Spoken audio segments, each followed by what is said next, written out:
মোচার ঘন্ট এই পদ্ধতিতে রান্না করলে এর স্বাদটা সম্পূর্ণ আলাদা হয়। তাহলে চলুন বন্ধুরা, পারফেক্ট মোচার ঘন্ট কিভাবে তৈরি করতে হয় দেখে নেওয়া যাক। তার জন্য আয়াত কিচেন চ্যানেলকে সাবস্ক্রাইব করে নেবেন। তো সর্বপ্রথম একটি মোচা নেওয়া হয়েছে বড় সাইজের, আর মোচাটাকে ঠিক এইভাবে ছাড়িয়ে নিতে হবে। ছাড়িয়ে নিয়ে এর যে ভেতরের এই অংশগুলো এক এক করে বের করে নিতে হবে। মোচাটি কিন্তু একটি ফ্রেশ কোয়ালিটি নেয়ার চেষ্টা করবেন।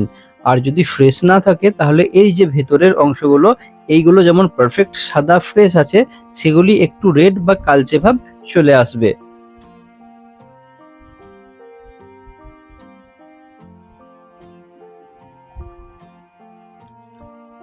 তো বন্ধুরা, আমাদের মোচা কিন্তু এখানে ছাড়ানো হয়ে গেছে। আর মোচার যে একদম ভেতরের অংশটা, সেটা কিন্তু ছাড়ানো যায় না, তখন সেটিকে এইরকম ভাবে কেটে নিতে হবে। এটি হচ্ছে একদম কচি, আর এর স্বাদটাও কিন্তু সম্পূর্ণ মোচার মতনই হবে। এখানে একটা কথা বলে দিই, মোচার কিন্তু সমস্ত অংশটাই কিন্তু নেওয়া যায় না। তো কোনগুলো বাদ দিতে হবে একটু দেখে নিন। এই ভেতরে একটি ফুলের মতো অংশ আছে এটি, আর একটি বড় অংশ দেখবেন এটি আছে। এই দুটো জিনিসকে বাদ দিয়ে দিতে হবে। আবারও দেখিয়ে দিই, এই দেখুন একটি পাতার মতো আর ভেতরে একটি ফুলের মতো, এইগুলো ঠিক এইরকম ভাবে বাদ দিয়ে দিতে হবে। এইগুলো থাকলে কিন্তু তেতো হয়।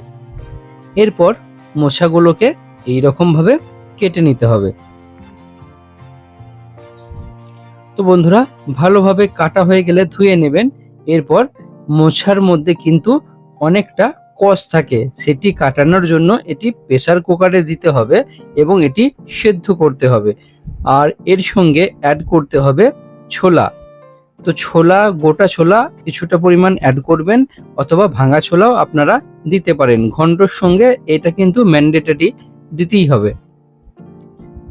এরপরে কিছুটা পরিমাণ জল দিয়ে নিয়ে কষটি কাটানোর জন্য, মোচার যে কষ আছে তার জন্য এখানে কিছুটা পরিমাণ হলুদ গুঁড়ো পাউডার দেবেন, একটু বেশি দেওয়ার চেষ্টা করবেন, এবং লবণ দেবেন।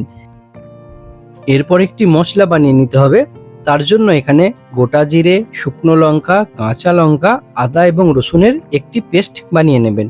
এরপর কড়াইয়ে তেল দিয়ে, তেলটি যখন পারফেক্ট গরম হয়ে যাবে, দুটো এলাচ এবং একটি দারচিনি ওতে অ্যাড করে দেবেন। একটু নাড়াচাড়া করে নিয়ে এরপর পেঁয়াজ অ্যাড করে নিতে হবে, এবং পেঁয়াজটিকে ঠিক ব্রাউন কালারে নিয়ে আসতে হবে। পেঁয়াজটি যখন পারফেক্ট ব্রাউন কালার চলে আসবে, এমন তো অবস্থায় যে পেস্টটি বানানো হয়েছিল ওই পেস্টটি এর মধ্যে অ্যাড করে দিতে হবে। এরপর কিছুক্ষণ যাবত এই যে মশলাটিকে কষিয়ে নিতে হবে। মশলাটি যখন পারফেক্ট কষানো হয়ে যাবে, এমন তো অবস্থায় টমেটো অ্যাড করে দিতে হবে। এইভাবে কিছুক্ষণ নাড়াচাড়া করে নেওয়ার পর এরপর বাকি মশলা অ্যাড করতে হবে। তো বন্ধুরা, প্রথমে লবণ দিচ্ছি, তারপরে এখানে কাশ্মীরি লঙ্কা গুঁড়ো পাউডার, আপনারা কিছুটা পরিমাণ এখানে হলুদ গুঁড়ো পাউডার দেবেন, আমি ওটা স্কিপ করে গেছি, এবং চাইলে এখানে কিছুটা পরিমাণ ধনে গুঁড়ো পাউডারও দিতে পারেন। তো বন্ধুরা, মশলাটা যখন এই রকম কুকড হয়ে যাবে, যখন তেল ছাড়তে চালু হবে, এমন তো অবস্থায় এখানে আলু অ্যাড করতে হবে। আলুগুলো কিউবের মতো ছোট ছোট কেটে নেবেন। এরপর আলু দেওয়া হয়ে গেলে সুন্দরভাবে কিছুক্ষণ যাবৎ এইভাবে একে কষিয়ে নিতে হবে।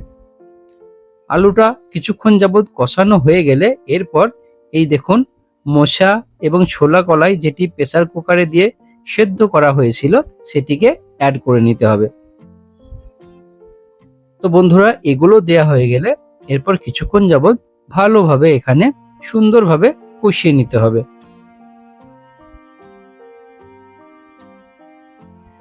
আলু এবং মোচাটা পারফেক্ট আরো কুকড হওয়ার জন্য কিছুক্ষণ এটিকে ঢাকনা চাপা দিয়ে রেখে দিতে হবে। এরপর কিছুটা পরিমাণ খাস অথবা গোবিন্দভোগ চালের পেস্ট বানিয়ে নেবেন। তো বন্ধুরা, কিছুক্ষণ যাবৎ হয়ে গেছে, এরপর এটি খুলে নেব। এরপর দেখুন, একটু নাড়াচাড়া করে নিয়ে বাকি কিন্তু এখানে ইনগ্রেডিয়েন্টস এক এক করে অ্যাড করতে হবে। এরপরে কিছুটা পরিমাণ খাস অথবা গোবিন্দভোগ চালের পেস্ট বানিয়ে এর মধ্যে দিয়ে নেবেন।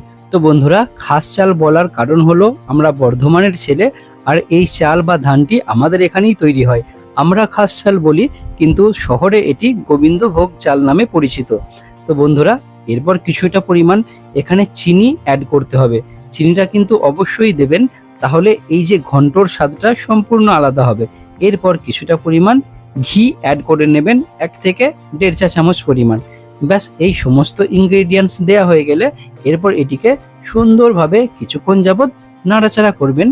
তাহলেই কিন্তু আমাদের মোচার ঘন্ট এখানে রেডি হয়ে যাবে। তো বন্ধুরা, আপনারা দেখতেই পাচ্ছেন কত সুন্দর তৈরি হয়েছে। অবশ্যই আপনারা কমেন্ট বক্সে জানাবেন কেমন হয়েছে। আরও নতুন ভিডিও দেখার জন্য আয়াত কিচেন চ্যানেলটিকে সাবস্ক্রাইব করে নেবেন এবং বেল আইকনটি প্রেস করে দেবেন। Bye bye.